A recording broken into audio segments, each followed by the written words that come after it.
Founders Day is not just a celebration of past, but a commitment to the future. Today, let us honor the vision of our founder by nurturing an environment for learning, growth, and compassion.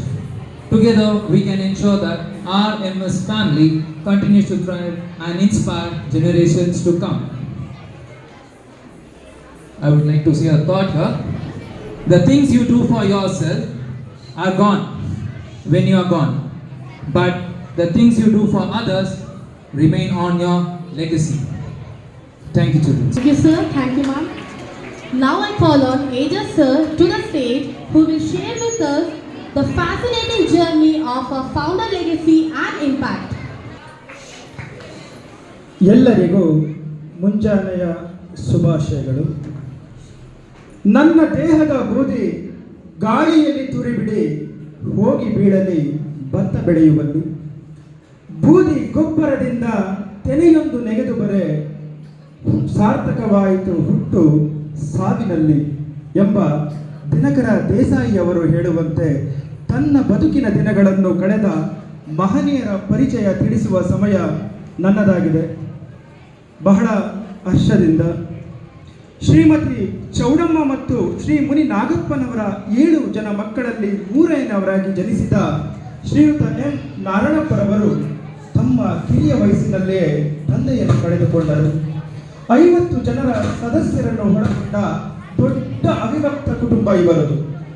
ಸಾಗರದಂತ ಸಂಸಾರದ ಜವಾಬ್ದಾರಿಯನ್ನು ಬಿರುಗಾಳಿ ಬೀಸಿದರೂ ದೋಣಿ ನಡೆಸುವ ಅಂಬಿಗನಂತೆ ತಮ್ಮ ಹೆಗಲ ಮೇಲೆ ಹೊತ್ತುಕೊಳ್ಳಬೇಕಾದ ಅನಿವಾರ್ಯತೆ ಇವರಿಗೆ ಉಂಟಾಯಿತು. ಇದಕ್ಕೆ ಅಂಜದೆ ದಾಸರು ಹೇಳುವಂತೆ ಬಂದದ್ದೆಲ್ಲ ಬರಲಿ ಬಿಡು, ಏಕೆ ಅದರ ಚಿಂತೆ ಎಂದು ತಮ್ಮ ವಿದ್ಯಾಭ್ಯಾಸಕ್ಕೆ ತಿಲಾಂಜಲಿ ಇಟ್ಟು ವಿದ್ಯಾರ್ಥಿ ಜೀವನವನ್ನು ಮೊಟಕುಗೊಳಿಸಿದರು. ಗಾಣದ ಎತ್ತಿನಂತೆ ಸಂಸಾರದ ನೊಗವನ್ನು ತಮ್ಮ ಹೆಗಲ ಮೇಲೆ ಜೀವನವೆಂಬ ನೇಗಿಲನ್ನು ಹಿಡಿದುಕೊಂಡರು. ಬಡತನದಲ್ಲಿ ಸಂಸಾರವನ್ನು ಸರಿದೂಗಿಸಲು ನಿರಂತರವಾಗಿ ಅವಿರತ ಕಠಿಣ ಪರಿಶ್ರಮ ಪಟ್ಟರು. ಸುಡು ಬಿಸಿಲು ನಮ್ಮ ನೆತ್ತಿಯನ್ನು ಸುಡುವಂತೆ ಬಡತನದಲ್ಲಿ ಬೇಯಲು ಅನಕ್ಷರತೆ ಹೊಂದುವುದು ಇದಕ್ಕೆ ಕಾರಣ ಅನ್ನೋ ಸತ್ಯತೆ ಅವರಿಗೆ ಅರಿವಾಯಿತು.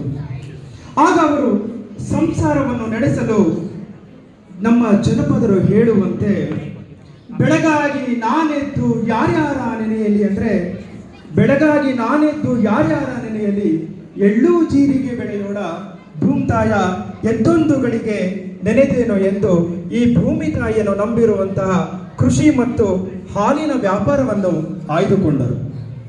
ಆದರೆ ಆ ಮಾರ್ಗ ಅಷ್ಟೊಂದು ಸುಲಭದಾಗಿರಲಿಲ್ಲ.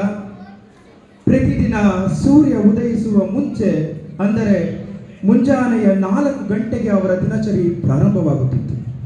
ಪ್ರಾರಂಭದಲ್ಲಿ ಇತರರ ಮನೆಯ ಹಸುಗಳ ಹಾಲನ್ನು ಕರೆದು ಮನೆ ಮನೆಗೆ ತೆರಳಿ ಹಾಲಿನ ವ್ಯಾಪಾರವನ್ನು ಮಾಡಿ ಹನಿ ಹನಿ ಕೂಡಿದರೆ ಹಳ್ಳ ಎನ್ನುವ ಹಾಗೆ ಆ ವ್ಯಾಪಾರದಲ್ಲಿ ಬಂದಂತ ಹಣದಲ್ಲಿ ಅಷ್ಟು ದೊಡ್ಡ ತಮ್ಮ ಅವಿಭಕ್ತ ಕುಟುಂಬವನ್ನು ಸರಿದೂಗಿಸುವುದರ ಜೊತೆಗೆ ತಮ್ಮದೇ ಆದಂತಹ ಸ್ವಂತ ಹಸುಗಳನ್ನು ಕೊಳ್ಳಲು ಪ್ರಯತ್ನಿಸುತ್ತಿದ್ದರು. ಹೀಗೆ ಕಠಿಣ ಪರಿಶ್ರಮದ ಜೊತೆಗೆ ನಿಧಾನವಾಗಿ ಕೃಷಿಯಲ್ಲಿ ಅಭಿವೃದ್ಧಿ ಕೂಡ ಹೊಂದಿದರು. ಆದರೆ ತಮ್ಮ ಈ ಜೀವನದ ಜಂಜಾಟದ ನಡುವೆ ಸಮಾಜದಲ್ಲಿ ಗೌರವ ಸಂಪಾದಿಸಬೇಕಾದರೆ ಶಿಕ್ಷಣ ಅವಶ್ಯಕತೆಯ ಮಹತ್ವ ಅವರಿಗೆ ತಿಳಿಯಿತು. ಹಾಗಾಗಿ ತಾನು ಕಲಿತಿಲ್ಲವಾದರೂ ತಮ್ಮ ಸುತ್ತಮುತ್ತಲಿನ ಸಮಾಜದ ಸರ್ವತೋಮುಖ ಏಳಿಗೆಗಾಗಿ ಈ ಪರಿಸರದಲ್ಲಿ ಒಂದು ಸಂಸ್ಥೆ ಅವಶ್ಯಕವಾಗಿದೆ ಎನ್ನುವುದನ್ನು ಮನಗಂಡರು. ಇದರ ಫಲವಾಗಿ 21 ವರ್ಷಗಳ ಹಿಂದರೆ ಅಂದರೆ 2003ರಲ್ಲಿ ಶ್ರೀಯುತ ಎಂ ನಾರಾಯಣಪ್ಪನವರು ವಿದ್ಯೆ ಎಂಬುದು ಅಮೂಲ್ಯವಾದ ಸಂಪತ್ತು, ಯಾರೂ ಕೂಡ ಕದಿಯಲಾಗದ ಮಾಣಿಕ್ಯ ಎಂಬ ಹಿರಿಯರ ಮಾತಿನಂತೆ ಬಡ ಮಕ್ಕಳ ವಿದ್ಯಾಭ್ಯಾಸಕ್ಕಾಗಿ ತಮ್ಮ ಮನೆಯಲ್ಲಿ ತಮ್ಮ ಕನಸಿನ ಶಾಲೆಯನ್ನು ಪ್ರಾರಂಭಿಸಿದರು. ಸುಮಾರು 15 ಮಕ್ಕಳಿಂದ ಪ್ರಾರಂಭವಾದ ಈ ಶಾಲೆಯನ್ನು 2013ರಲ್ಲಿ 5 ಕೊಠಡಿಗಳನ್ನು ನಿರ್ಮಿಸುವುದರ ಮೂಲಕ ಶ್ರೀಮಂತರಿಗೆ ಶಿಕ್ಷಣವೆಂಬುದು ಶ್ರೀಮಂತರಿಗಷ್ಟೇ ಸೀಮಿತವಾಗಿಲ್ಲ, ಬಡವರಿಗೂ ಕೂಡ ಮರೀಚಿಕೆಯಾಗಿದೆ ಎಂಬ ಮಾತನ್ನು ಹುಸಿಗೊಳಿಸಿ ಸಮಾಜದ ಎಲ್ಲ ವರ್ಗದವರಿಗೂ ಶಿಕ್ಷಣ ಕೈಗೆಟುಕುವಂತಾಗಿ ಸಮಾಜದಲ್ಲಿ ಒಳ್ಳೆಯ ಸ್ಥಾನಮಾನಗಳನ್ನು ಗಳಿಸಿಕೊಳ್ಳಬೇಕು ಎಂಬ ಉದ್ದೇಶದಿಂದ ಡಾಕ್ಟರ್ ಪರಮ ಪೂಜ್ಯ ಶ್ರೀ ಶ್ರೀ ಶ್ರೀ ಶಿವಕುಮಾರ ಸ್ವಾಮೀಜಿಯವರ ದಿವ್ಯ ಹಸ್ತದಿಂದ ಅವರ ಶುಭ ಆಶೀರ್ವಾದದೊಂದಿಗೆ ಮಾನಸ ವಿದ್ಯಾಸಂಸ್ಥೆ ಎಂಬ ಹೆಸರಿನಲ್ಲಿ MS ಕಾನ್ವೆಂಟ್ ಶಾಲೆಯನ್ನು ಪ್ರಾರಂಭಿಸಿದರು.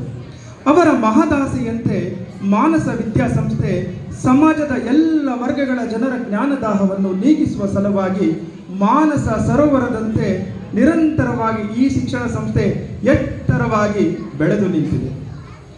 ಸಂಸಾರದ ಜೋಡೆತ್ತಿನಂತೆ ನೋವು ಮತ್ತು ನಲಿವಿನಲ್ಲಿ ಜೊತೆಯಾಗಿದ್ದ ಇವರ ಶ್ರೀಮತಿಯಾದ HM ಲಕ್ಷ್ಮಮ್ಮರವರ ಸಂಪೂರ್ಣ ಸಹಕಾರವು ಇವರಿಗೆ ದೊರೆಯಿತು. ಶಾಲೆಯ ಸರ್ವಾಂಗೀಣ ಬೆಳವಣಿಗೆಯಲ್ಲಿ HM ಲಕ್ಷ್ಮಮ್ಮರವರ ಪಾತ್ರ ಪರಿಶ್ರಮವು ಬಹಳ ದೊಡ್ಡದು, ಮರೆಯಲು ಅಸಾಧ್ಯವಾದುದು. ಹೀಗೆ ಮಾನಸ ವಿದ್ಯಾಸಂಸ್ಥೆಯನ್ನು ಕಟ್ಟಿ ಬೆಳೆಸಿದ M ನಾರಾಯಣಪ್ಪನವರು 2012ರಲ್ಲಿ ದೈವಾಧೀನರಾದರು. ಈ ಮರಣವು ಈ ಸಂಸ್ಥೆಗೆ ತುಂಬಲಾರದ ನಷ್ಟವೆಂದೇ ಹೇಳಬೇಕು. ಆದರೆ ಅವರ ಅನುಪಸ್ಥಿತಿಯನ್ನು ಸರಿದೂಗಿಸಿ ಸರೋವರವಾಗಿ ಇರುವ ಸಂಸ್ಥೆಯನ್ನು ಜ್ಞಾನಸಾಗರವಾಗಿ ಬೆಳೆಸಲು ಪಣತೊಟ್ಟು ನಿಂತವರು ಅವರ ಮಕ್ಕಳಾದ ಶ್ರೀಯುತ ಶಿವಪ್ರಕಾಶ್ ಸರ್ ಮತ್ತು ಶ್ರೀಯುತ ರಾಜೇಶ್ ಸರ್ ರವರು. ಇವರು ತಮ್ಮ ತಾಯಿಯವರಾದ ಶ್ರೀಮತಿ ಲಕ್ಷ್ಮಮ್ಮನವರ ಮಾರ್ಗದರ್ಶನದಲ್ಲಿ, ಅಂದರೆ MR ಕಮಲಾ ಅವರು ಒಂದು ಮಾತು ಹೇಳ್ತಾರೆ, ಅಮ್ಮ ಹಚ್ಚಿದೊಂದು ಹಣತೆ ಇನ್ನೂ ಬೆಳಗಿದೆ, ಮನಕ್ಕೆ ಮಬ್ಬು ಕವಿಯದಂತೆ ಸದಾ ಕಾದಿರೆ ಅಂತ ಆ ಅಮ್ಮ ಹಚ್ಚಿದ ಬೆಳಕಿನ ಆ ಮಾರ್ಗದರ್ಶನದಲ್ಲಿ ಈ ಸಂಸ್ಥೆಯನ್ನು ಮುನ್ನಡೆಸುತ್ತಿದ್ದು, ಸದ್ಯಕ್ಕೆ ಈ ಮಾನಸ ವಿದ್ಯಾಸಂಸ್ಥೆಯು ಪ್ರೌಢಶಾಲಾದ ಶಿಕ್ಷಣದವರೆಗೂ ಬೆಳೆದು ಪ್ರಸ್ತುತ ಸುಮಾರು 1200 ಮಕ್ಕಳು ವಿದ್ಯಾಭ್ಯಾಸ ಪಡೆಯುತ್ತಿದ್ದಾರೆ. ಅವರ ಜ್ಞಾನದಾಹವನ್ನು ಪರಿಪೂರ್ಣವಾಗಿ ನೀಗಿಸುತ್ತಿರುವ ಸಂತೃಪ್ತಿಯು ಹೆಮ್ಮೆ ಈ ನಮ್ಮ ಸಂಸ್ಥೆಗಿದೆ. ಹೀಗೆ ಈ ಸಂಸ್ಥೆಯ ಬೆಳವಣಿಗೆಯ ಹಾದಿಯಲ್ಲಿ ಹಲವು ಎಡರು ತೊಡರುಗಳನ್ನು ಸವಾಲುಗಳನ್ನು ದಾಟಿ ಯಶಸ್ವಿನ ಹಾದಿಯಲ್ಲಿ ನಿಮ್ಮೆಲ್ಲರ ಸಹಕಾರದಿಂದ ಮುನ್ನಡೆಯುತ್ತಿದೆ. ನಮ್ಮ ಶಾಲಾ ಮಕ್ಕಳಿಗೆ ಉನ್ನತ ವ್ಯಾಸಂಗಕ್ಕೆ ಅನುಕೂಲವಾಗಬೇಕೆನ್ನುವ ಉದ್ದೇಶದಿಂದ MS PU ಮತ್ತು ಪದವಿ ಕಾಲೇಜನ್ನು ಸ್ಥಾಪಿಸಿ ಪ್ರಸ್ತುತ ಪದವಿ ಪೂರ್ವ ಮತ್ತು ಪದವಿ ಶಿಕ್ಷಣವನ್ನು ನೀಡುವ ಮಟ್ಟಕ್ಕೆ ಎತ್ತರದಿಂದ ದಿಟ್ಟತನದಿಂದ ನಿಂತಿದೆ ಎಂದು ಹೇಳುವುದು ನಮಗೆಲ್ಲ ಹೆಮ್ಮೆಯ ವಿಷಯ. ಮುಂದೆಯೂ ನಮ್ಮ ಸಂಸ್ಥಾಪಕರಾದ M ನಾರಾಯಣಪ್ಪನವರ ಸದಸ್ಯದಂತೆ ಶಿಕ್ಷಣ ನಿಂತ ನೀರಾಗದೆ ಹರಿಯುವ ನದಿಯಂತೆ ಶಿಕ್ಷಣವನ್ನು ಪಾರದರ್ಶಕವಾಗಿ ಪ್ರಾಮಾಣಿಕವಾಗಿ ಶ್ರೇಷ್ಠವಾಗಿ ನೀಡಲು ನಮ್ಮ ಸಂಸ್ಥೆ ಬದ್ಧವಾಗಿರುತ್ತದೆ ಎಂದು ಈ ಮೂಲಕ ಹೇಳಲು ಇಚ್ಛಿಸುತ್ತೇವೆ.